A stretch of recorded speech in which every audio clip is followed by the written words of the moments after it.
దేవుని వాక్యాన్ని ధ్యానిద్దామండి. దయచేసి ఎఫెసీయులకు రాసిన పత్రిక 6వ అధ్యాయము 10 నుండి 18 వరకు. తుదకు ప్రభువు యొక్క మహాశక్తిని బట్టి ఆయన యందు బలవంతులై ఉండుడి. ఆ, మీరు అపవాది తంత్రములను ఎదిరించుటకు శక్తిమంతులగునట్లు దేవుడిచ్చు సర్వాంగ కవచమును ధరించుకొనుడి. ఏలయనగా మనము పోరాడినది శరీరులతో కాదు, కానీ ప్రధానులతోనూ అధికారులతోనూ ప్రస్తుత అంధకార సంబంధులకు లోకనాథులతోనూ ఆకాశ మండలమందున్న దురాత్మల సమూహములతోనూ పోరాడుచున్నాం.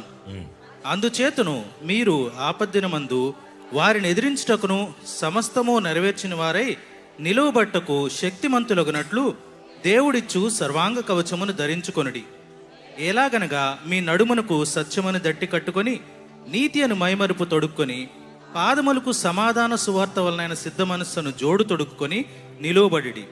ఇవన్నీయుగాక విశ్వాసమను డాలు పట్టుకొనిడి. దానితో మీరు దుష్టుని అగ్నిబాణములన్నిటినీ ఆర్పుటకు శక్తిమంతులగుదురు. మరియు రక్షణ అను శిరస్త్రాణమును దేవుని వాక్యమును ఆత్మఖడ్గమును ధరించుకొనిడి.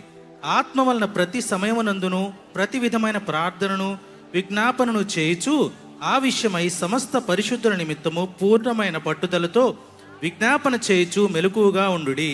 ఈరోజు మనం అపవాదిని పోరాడతాం ఎలాగా, లేకపోతే ఇంకో ఫేస్లో చెప్పాలంటే అపవాదిని పోరాడటానికి మనకి ఏం కావాలి?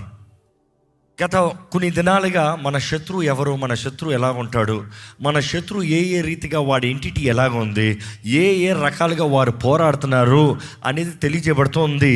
కానీ ఈ భూమి పైన నువ్వు ఉన్నంత వరకు మనమందరం పోరాడాల్సిందే.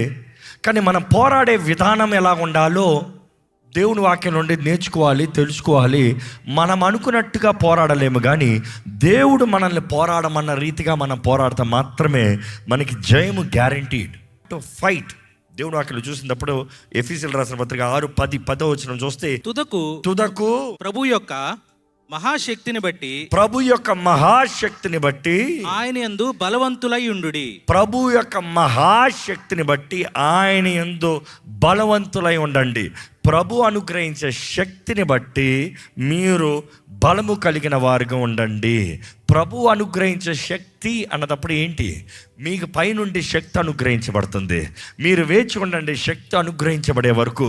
You will receive the holy spirit. When you receive the holy spirit you receive what? గట్టిగా చెప్పండి, పవర్. పరిశుద్ధాత్ముడిని నువ్వు పొందుకునేటప్పుడు నీకు శక్తి అనుగ్రహించబడుతుంది. ప్రభు అనుగ్రహించే శక్తిని బట్టి బలము కలిగి ఉండు. ఎందుకంటే మనం పోరాడిన అపవాది ఎవరంట? 12 వచనం చదివాము. ఎక్కడ? మనం పోరాడేది రక్త మాంసంలో కాదు. వేలయనగా మనము పోరాడునది శరీరాలతో కాదు, గాని ప్రధానులతోనూ. మనం పోరాడేది ప్రధానులతోనూ అధికారులతోనూ ప్రస్తుత అంధకార సంబంధులకు లోకనాథులతోనూ. ఎవరెవరితో పోరాడుతున్నారు? అందరు గట్టిగా చెప్పండి. ప్రధానులు, అధికారులు, ప్రస్తుత అంధకార శక్తులకు లోకనాథులు, ఇంకా ఆకాశ మండలంలో ఉన్న దురాత్మల సమూహములతోనూ పోరాడుచున్నాము.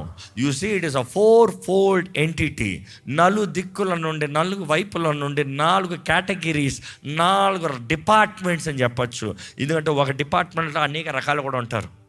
ఎందుకంటే వాయుమండల ప్రస్తుతం అంధకార శక్తులు ఇవన్నీ మాట్లాడినప్పుడు దాంట్లో మళ్ళీ కేడర్స్ ఉన్నాయి, అందులో చాలా గ్రూప్స్ ఉన్నాయి.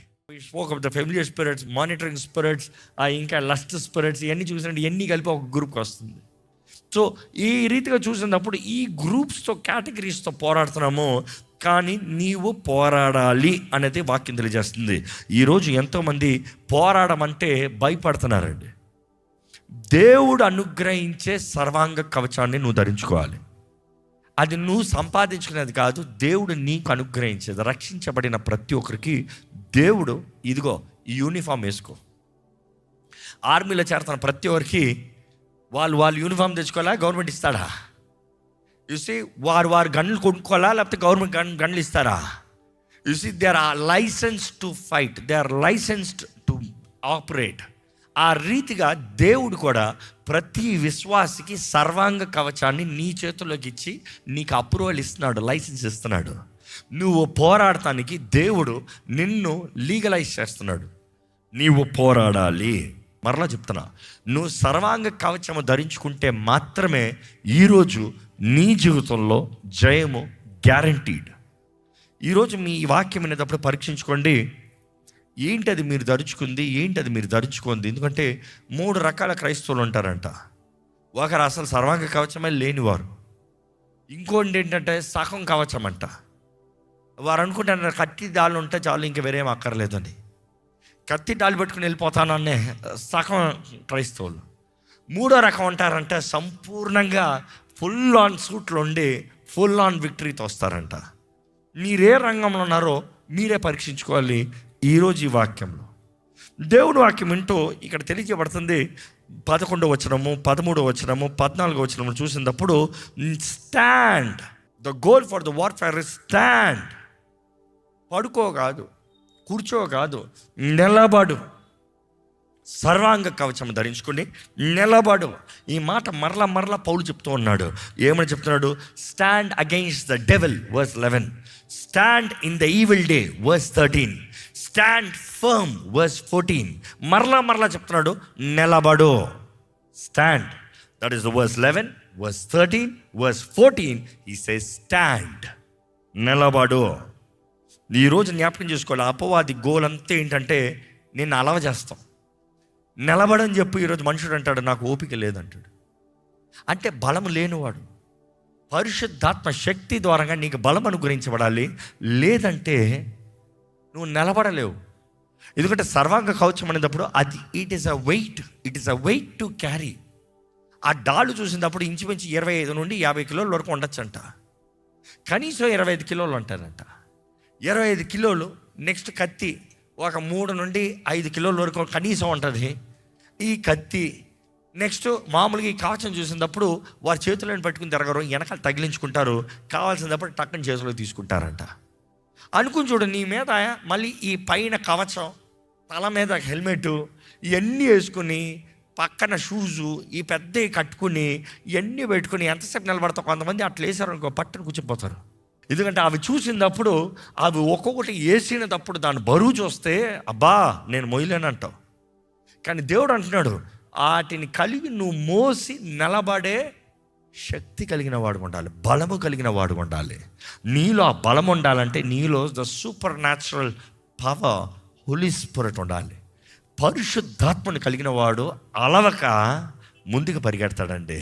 పరిశుద్ధాత్మ శక్తి బలము లేనివాడు అలిసిపోయేవాడు. దేవుని వాక్యం తెలియజేస్తుంది స్పష్టంగా, అపవాది మనల్ని అలవ చేస్తాడంట. దేవుడు అంటున్నాడు బలంతో నిలబడు, బలంతో నిలబడు. సో ఈరోజు మీకు మొదటిగా చెప్పేది బలంతో నిలబడు. పరిశుద్ధాత్మ శక్తి నీకు అనుగ్రహించబడాలి. బలము కలిగిన వాడిగా సర్వాంగ కవచంను ధరించుకుని నిలబడాలి. బలంతో నిలబడు.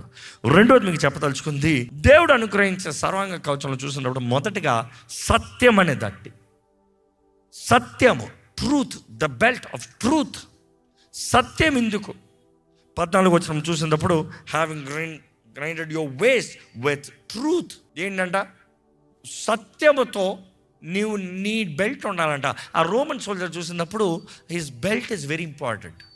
ఎందుకంటే తన లాయిన్స్కి ప్రొటెక్ట్ చేసే ఆ లాయిన్ పార్ట్, నెక్స్ట్ తన కత్తి పెట్టే ఆ కత్తి పెట్టుకున్న పార్టు, నెక్స్ట్ ఆయన వెనక్కి వచ్చే డాల్ని తగిలించుకోవడానికి వచ్చే ఆ పార్టు అంతా ఈ బెల్ట్కి లింక్ అయి ఉంటుంది. ఈ బెల్ట్ లేదనుకో మెయిన్ ప్రొటెక్షన్ లేదు. నీ బెల్ట్ లేదనుకో కత్తి పెట్టుకోవడానికి లేదు. ఈ బెల్ట్ లేదనుకో, ఎందుకంటే వారికి కత్తి ఇక్కడ ఉంటుంది, చేతిలో ఈట ఉంటుంది. ఈ ఈట చేతిలో పట్టుకుంటే కత్తి ఎక్కడ పెట్టుకుంటావు? ఈట సడన్గా యుద్ధం వచ్చిన ఇట్లా పడేసి కత్తి ఇట్ట తెస్తావు. కానీ ఈ బెల్ట్ జారిపోయింది అనుకో, బెల్ట్ కిందకు ఉందనుకో, బెల్ట్ ఉంటుందా పడిపోతుందా అన్నట్టు అనుకో, వెయిట్ జారుతావా అంటే బెల్ట్కి జారిపోతా ఉందనుకో, ఎట్లా ఉంటుంది? చూసి ఈరోజు చాలామందికి సత్యం లేదు. ఇక్కడ ఏం తెలియజేస్తున్నాడంటే సత్యం అనే దట్టి. ఈరోజు అపవాది నెంబర్ 1 స్ట్రాటజీ, వాడు పోరాడాలంటే నీవు వాడిని పోరాడటానికి సత్యాన్ని గ్రహించాలి. వింటున్నారా? నువ్వు వాడిని అసలు వాడిని యుద్ధం ఆడాలంటే, వాడిని పోరాడాలంటే వాడు అబద్ధికుడు, అబద్ధములకు తండ్రి అంట. సాతాను అబద్ధాలకి తండ్రి అంట. వాడు అబద్ధాలు ఎట్లా చెప్తాడంటే అబద్ధంలా చెప్పాడంట, అబద్ధమే నిజమన్నట్టు చెప్తాడంట. అందుకని వాడు అబద్ధాలకి లొంగిన వారందరూ పాపం పడిపోయిన ఓ సైన్యము, పడిపోయిన వీరులు. అందుకని అన్ని మాటలు ఓరక నమ్మేద్దో. Be very careful. ఈ బైబిల్లో చాలా క్లియర్ తెలియజేయబడుతుంది, ఈ సత్యం అనే దట్టి నీకుంటే అపవాది అబద్ధముల్ని you see when you know the truth. ఒకడు అబద్ధం ఆడుతా ఉన్నాడు అంటూ ఏం చేస్తావు చెప్పు? ఊరికరా. ఈరోజు అబద్ధం ఆడుతా ఉంటే ఎవడన్నా నీ దగ్గరకు వచ్చి మంచిగా కోటింగ్ కొట్టి అబద్ధం ఆడుతా ఉంటే నీకు అంతా సత్యం ఎరిగినవాడు ఏం చేస్తా చెప్పు? ఏడిపించాలంటే బలి ఏడిపిస్తాం. ఆహా ఆహా చివరిలో పెట్టావా క్లాసు? అదే నువ్వు కంగారులో ఉన్నావు, ఇంకొకడు అబద్ధం ఆడుతున్నావు, రే అబద్ధికడా నోరవేరా అని చెప్తావు. కోపంలో ఉన్నావంటే సాతాను నీ మీద తీసుకొచ్చే పుకార్లు, సాతాను నీకు విరోధంగా తీసుకొచ్చే అబద్ధములు, సాతాను నీ జీవితంలో ఆడే ప్రతి అబద్ధాన్ని నువ్వు గ్రహించకపోతే మాత్రం అయిపోయింది. అవ్వ మోసపోయింది. బైబిల్ తెలియజేస్తుంది అవ్వ మోసపోయింది. అవ్వ మోసపోయింది అన్న మాటకు అర్థం ఏంటి? అపవాది అబద్ధం ఆడాడు, ఆ అబద్ధాన్ని నమ్మింది. అబద్ధాన్ని నమ్మింది కాబట్టి పడిపోయింది. అబద్ధాన్ని నమ్మింది కాబట్టి ఈ లోకంలోకి పాపము ప్రవేశిస్తానికి కారణము ప్రారంభమైంది. ఈరోజు నీ జీవితంలో కూడా నీవు అపవాది అబద్ధాలకి లొంగిపోయేవా, నీ జీవితంలో నాశనం గ్యారంటీడ్. అందుకనే పౌలు రాస్తూ చాలా చక్కగా సత్యం అనే దట్టి నీకు ఉండాలి. యేసు ప్రభు దగ్గరకు వచ్చి కూడా అపవాది ఏం అబద్ధాలు ఆడుతున్నాడు చూడు. చూసి ఆడే అబద్ధాలకి యేసు ప్రభు సత్యం నెరిగిన వాడు అసలు ఈ సాతాన్ని ఎట్లా గద్దిస్తున్నాడు. బైబిల్ చూసినప్పుడు ఈరోజు కూడా అపవాది ప్రతి విశ్వాసని అబద్ధములతో దాడి చేస్తూ ఉన్నాడు. సత్యము నువ్వు కలిగి ఉంటేనే కానీ అపవాది ఫస్ట్ స్ట్రాటజీస్ని నువ్వు ఐడెంటిఫై చేయలేవు. సో ఇది ప్రాక్టికల్లీ అపవాదిని పోరాడాలి అన్నప్పుడు ఏంటి? నీ జీవితంలో ఇప్పుడు నువ్వు సర్వాంగ కవచాన్ని ధరించుకున్నావు, నీ సత్యమైన దట్టి ఏం పాత్ర చేస్తుంది అన్నప్పుడు, నీవు అపవాదిని ఎదురిస్తున్నావు అన్నప్పుడు నీ ముందు ఒక అబద్ధము, నీకు విరోధంగా ఒక మాట, నీ వెనకాల ఒక కుట్ర, ఇవన్నీ దాడులు అపవాది నీ మీదకి తీసుకొచ్చినప్పుడు నువ్వు ఏం చేయాలి? సత్యాన్ని నమ్మాలి. నీ దేవుడు ఎవరు? నీ దేవుడు నిన్ను ఏం చేశాడు? నీవు దేవుని యందు ఏమై ఉన్నావు? అదే సమయంలో దేవుడు నీకు వాగ్దానం చేసినది ఏంటి? దేవుని మాట నమ్ముతున్నావా, లేకపోతే నీ ముందు అపవాది క్రియేట్ చేస్తున్న డిసెప్షన్ చూసి మోసపోతున్నావా? It is what you believe, it is what you hold on to. దేన్ని పట్టుకుని కలిగి ఉంటావో దాన్ని బట్టి నువ్వు ధైర్యంగా నిలిచి ఉంటావు అనేది వాక్యం తెలియజేస్తుంది. రెండోదిగా చూసినప్పుడు నీతి అనే కవచం అంట, బ్రెస్ట్ ప్లేట్ ఆఫ్ రైచియస్నెస్. నీతి అనే కవచము లేనివాడు ఎప్పుడు చూసినా గిల్ట్, అపరాధ భావంతో, దోష భావంతో బ్రతుకుతూ ఉంటాడు. అపరాధ భావంతో బ్రతుకుంటాడు. దేవుడు నాకు తెలియజేస్తుంది, put on the breast plate of righteousness. ఇదేం చేస్తుంది? నీ హృదయాన్ని కాపాడుతుంది. నీ హృదయాన్ని కాపాడుతుంది. ఈరోజు చూడండి, మన బాడీలో ఉన్నది vital organ is our heart, మన గుండె. మన గుండెని కాపాడాలంటే, ఎందుకంటే గుండె అనేటప్పుడు ఇక్కడ అంటాం, కానీ యాక్చువల్గా హార్ట్ ఉన్నప్పుడు సైకిల్లో చూస్తే ఇక్కడ ఉంది. కానీ మనం మామూలుగా నీ గుండె ఎక్కడ, మనసు ఎక్కడ ఉందంటే ఇక్కడ ఉందంటాం. It is to say guard your heart. ఇక్కడ చూసిన మైండ్ ఇక్కడ ఉందంటాం, థాట్స్ ఇక్కడ ఉందంటాం, కానీ హృదయం ఫీలింగ్ ఇక్కడ ఉందంటాం, ఐ లవ్ యూ అంటాం కదా. So you say the heart is here. So you saying put on the breast plate of righteousness. Guard your heart by all means. యుద్ధంలోకి వెళ్ళేవాడు అపవాది దాడుల నుండి, వాడు బాణాల నుండి, వాడి కత్తి కాటల నుండి, వాడి ఈట పొడుపుల నుండి నీ గుండె భద్రపరచబడితే చాలు. యుద్ధంలో నీకు ఎన్ని గాయాలు కలిగినా రిస్టోర్ అవుతావు, రికవర్ అవుతావు. కానీ గుండె మాత్రం గుచ్చబడిందా చచ్చి ఊరుకుంటావు. అపవాది టార్గెట్ కూడా అక్కడే, గుండెని పగలగొడతానని చూస్తాడంట. నీ గుండెని పగలగొట్టాడంటే నీ కుటుంబం పగిలిపోతాం సులభం. ఒక వ్యక్తి గుండె పగిలినప్పుడు చేతులారా ఇంటిని నాశనం చేసుకుంటారు, చేతులారా కుటుంబాన్ని నాశనం చేసుకుంటారు, చేతులారా బిడ్డల జీవితాన్ని నాశనం చేస్తారు, బిడ్డలు దూషించి అబ్యూస్ చేసి పడేస్తారు. వారికి ఎక్కడో కలిగిన ఏదో ట్రామాను బట్టి. Bible is very clear. Guard your heart, guard your heart. Above all guard your heart. Bible is very clear. కొరింథీయులకు రాసిన 2వ పత్రిక 5:21 చూస్తే, క్రీస్తు, ఏ పాపము ఎరగని క్రీస్తు మన నిమిత్తమై ఆయన పాపిగా మారాడంట. ఎందుకని? ఆయన నీతిని నీకు ఇస్తానికి. ఆయన నీతిని నీకు ఇచ్చాడు. ఈరోజు ఏమంటున్నాడంట పౌలు, దేవుడు ఇచ్చిన ఆ నీతి, క్రీస్తు అనుగ్రహించిన నీతిని నీ మైండ్ పెట్టుకో. నీ నీతి కాదు, దేవుడు అనుగ్రహించిన నీతి. అనేక సార్లు అపవాది నీ హృదయాన్ని దాడి చేస్తాడు. ఎక్కడ దాడి చేస్తాడంటే, గతంలో నీ పాపములు బట్టి వచ్చిన అవమానం, గతంలో నువ్వు చేసిన పాపములు, గతంలో నీకు కలిగిన ఓటములు, గతంలో నీకు కలిగిన అవమానాలు, గతంలో నీకు కలిగిన నిందలో, వీటినన్నింటిని జ్ఞాపకం చేసుకుంటూ వస్తాడంట. ఇదిగో ఒకప్పుడు నీ బ్రతికి ఎలాగుండింది, ఇదిగో పోయినసారి నీకేమైంది, పోయినసారి ఈ వ్యక్తి ఏం చేశాడు, పోయినసారి. అందుకని చూడండి, ముందే కొంతమంది అస్యూమ్ చేసుకుంటారు, ఆ వ్యక్తి మంచి మాట్లాడుతూ వచ్చి నాకు తెలుసు అంటారంట. ఏం తెలుసు? గతం తెలుసు. దేవుడు ఆ వ్యక్తిని మార్చినా కూడా నువ్వు ఇంకా గతం గురించి పట్టుకుంటున్నావు. You're not even giving a chance. దేవుడు వాక్యం తెలియజేస్తుంది, హృదయం అన్నింటికన్నా మోసకరమైంది, అది ఘోర వ్యాధి కలిగింది, దాన్ని గ్రహింపగలిగిన వాడు ఎవరు? దేవుడు గ్రహిస్తాడు. దేవుని చేతుల్లో సమర్పించిన జీవితాన్ని దేవుడు మార్చే దేవుడు. ఈరోజు నీవేం చేయాలంటే, సర్వాంగ కవచంలో మొదటిది సత్యాన్ని కలిగి ఉండాలి, రెండోది నీతి అనే పై మరువు నువ్వు కలిగి ఉండాలి. ద కవరింగ్, పై మరువు, ఇట్ ఈస్ ఓవర్ కవరింగ్. నీవు ఈరోజు రక్షించబడిన వ్యక్తి అయితే, మరలా అడుగుతున్నాను, ఎంతమంది రక్షించబడి బాప్తీసం తీసుకుని క్రీస్తు నిబంధనలు ఉన్నవారు ఉన్నారు? చేతులైతే హల్లెలూయా చెప్తారు ఒకసారి పైగా. ఓకే, మనం చూస్తే మనం క్రీస్తు నీతై ఉన్నామనేది గ్రహించాలనేది వాక్యం తెలియజేస్తుంది. రక్షించబడిన ప్రతి ఒక్కరికి నీవు ఎప్పుడైతే నీ పాపంలో ఒప్పుకుంటున్నావో, అట్ ద క్రాస్, శిలువ పైన ట్రాన్సాక్షన్ అవుతుంది, ఎక్స్చేంజ్ అవుతుంది. ఏంది ట్రాన్సాక్షన్? నీ పాపమంతా ఆయన మీద మోపబడుతుంది, ఆయన నీతి నీకు అనుగ్రహించబడుతుంది. అర్థమవుతుందా? నీ పాపమంతా ఆయన మీద మోపబడుతుంది, ఆయన నీతి నీకు అనుగ్రహించబడుతుంది. అందుకని క్రీస్తు యేసునందు ఉన్న వారికి ఏ శిక్షా విధి లేదు. నీకు అనుగ్రహించబడిన నీతి నీవు చేసిన దాన్ని బట్టి నువ్వు సంపాదించున్నది కాదు.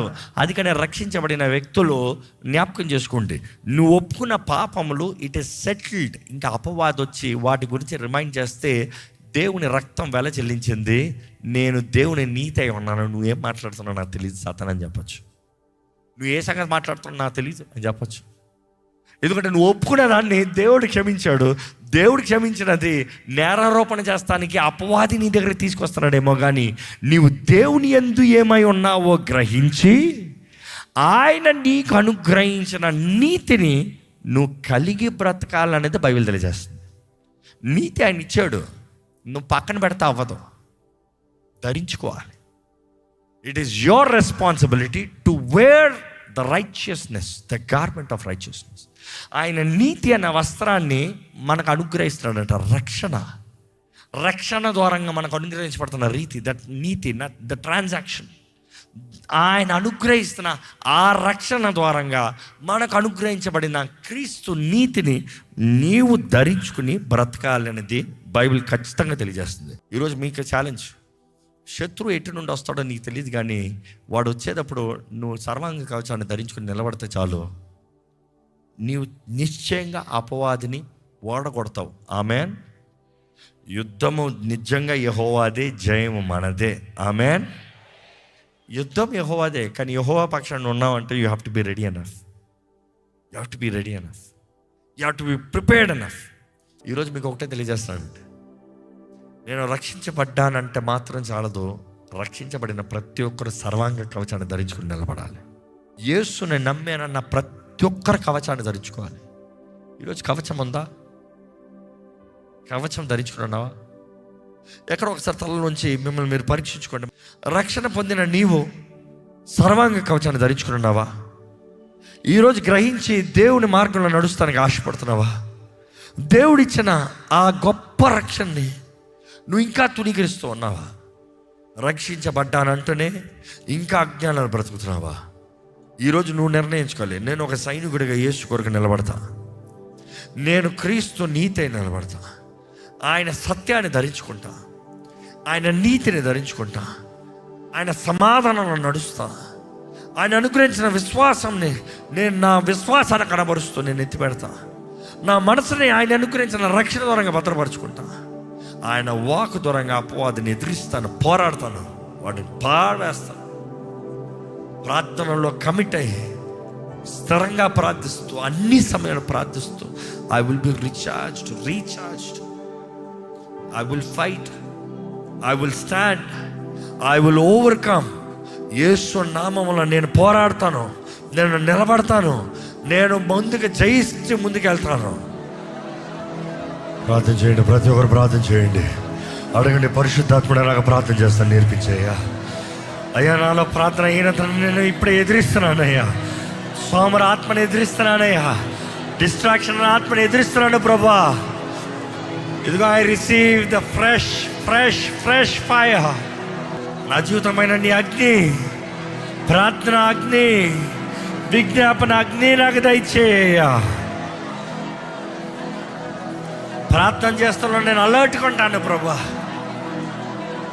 ప్రార్థన చేస్తున్నా నేను జయిస్తూ ముందుకెళ్తానయ్యా. ప్రార్థన శక్తిని నాకు దయచేయి. అడుగు, పరిశుద్ధాత్ముడు నాకు ప్రార్థిస్తామని నేర్పించయ్యా.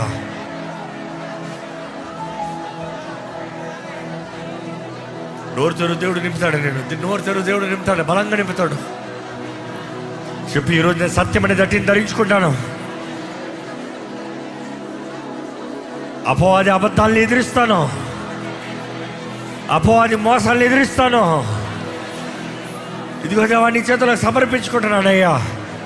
నేను నమ్మిన ప్రతి అపవాది అబద్ధాలను ఇప్పుడే రద్దు చేస్తున్నానయ్యా. దేవా, నువ్వు నా జీవితంలో పలికిన మాటలను నేను నమ్ముతున్నానయ్యా. నువ్వు నాకు చేసిన వాగ్దానాలను నమ్ముతున్నాను ప్రభా. నువ్వు నా పట్ల ఎత్తిపెట్టిన మాటలను నమ్ముతున్నాను ప్రభా. నువ్వు ఇచ్చిన వాక్కుని నాకు కలిగి జీవిస్తాను ప్రభా. ప్రతి కన్ఫ్యూజన్ ఎదురిస్తున్నాను, ప్రతి డబుల్ మైండెడ్నెస్, స్థిరం లేని మనసుని ఎదురిస్తున్నాను. ప్రతి అపవాది అబద్ధములతో ఇంతవరకు అగ్రిమెంట్ చేసినది ఇప్పుడే రద్దు చేయించున్నాను.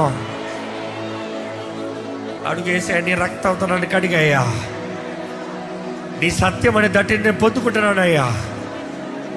ప్రతి అపవాది మోసాలని నా దగ్గర నుండి తీసివేయి ప్రభా. నీ వెలుగులో వాడు అబద్ధాలన్నీ నీవే కనబరచు ప్రభా. నీ సత్యంలో నేను నడుస్తానయ్యా. ఉన్న మాట జ్ఞాపకం చేసుకుంటా, సత్యము మిమ్మల్ని స్వతంత్రులుగా చేస్తుంది. మీరు నిజంగా స్వతంత్రులు కానివారంటే సత్యము. ఎందుకనయ్యా, నీ సత్యము కావాలి. The truth shall set you free అన్నావయ్యా.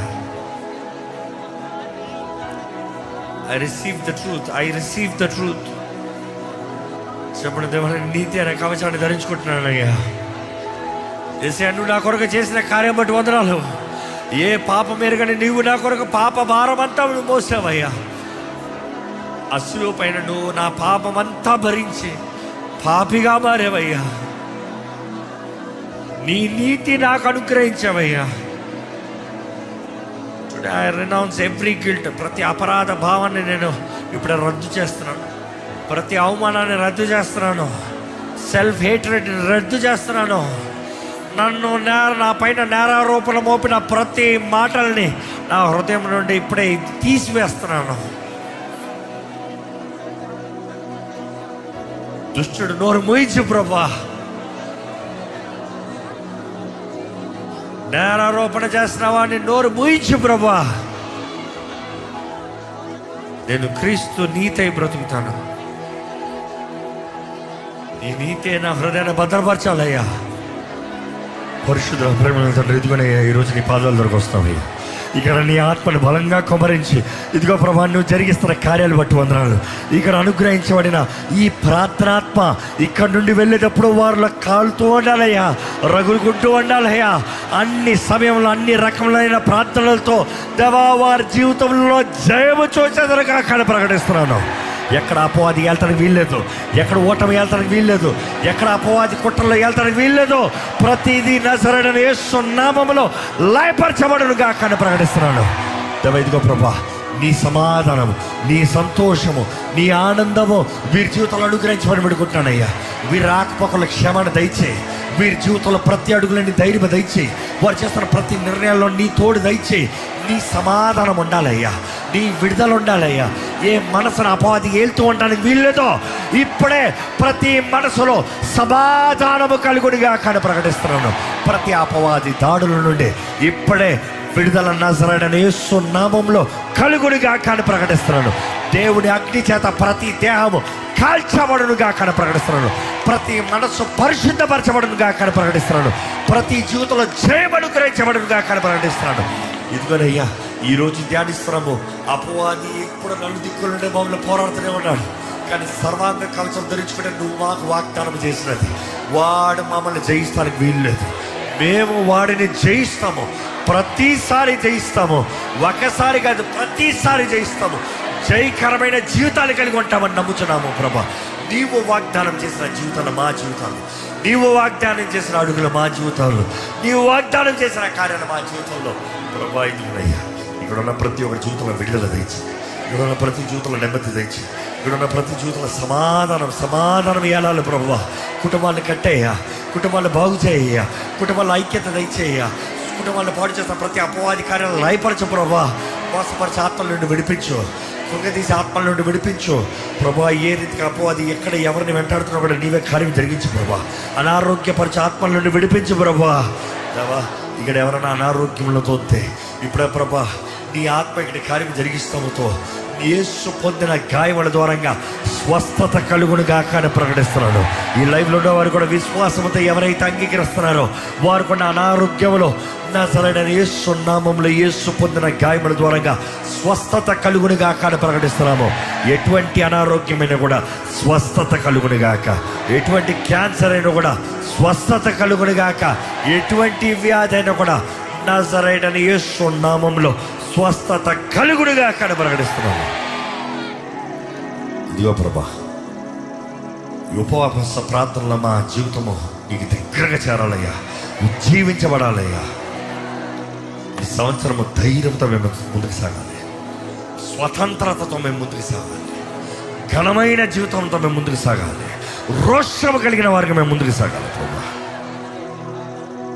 ప్రతి అబద్ధాన్ని, ప్రతి అపవాది అబద్ధాన్ని మా జీవితాలపై నుండి, మా మనసుల్లో నుండి, మా చుట్టుపక్కల పుకారులో నుండి ఇప్పుడే ప్రతి అబద్ధాన్ని యేసు నామములో లయపరచున్నామని ప్రకటిస్తున్నాము.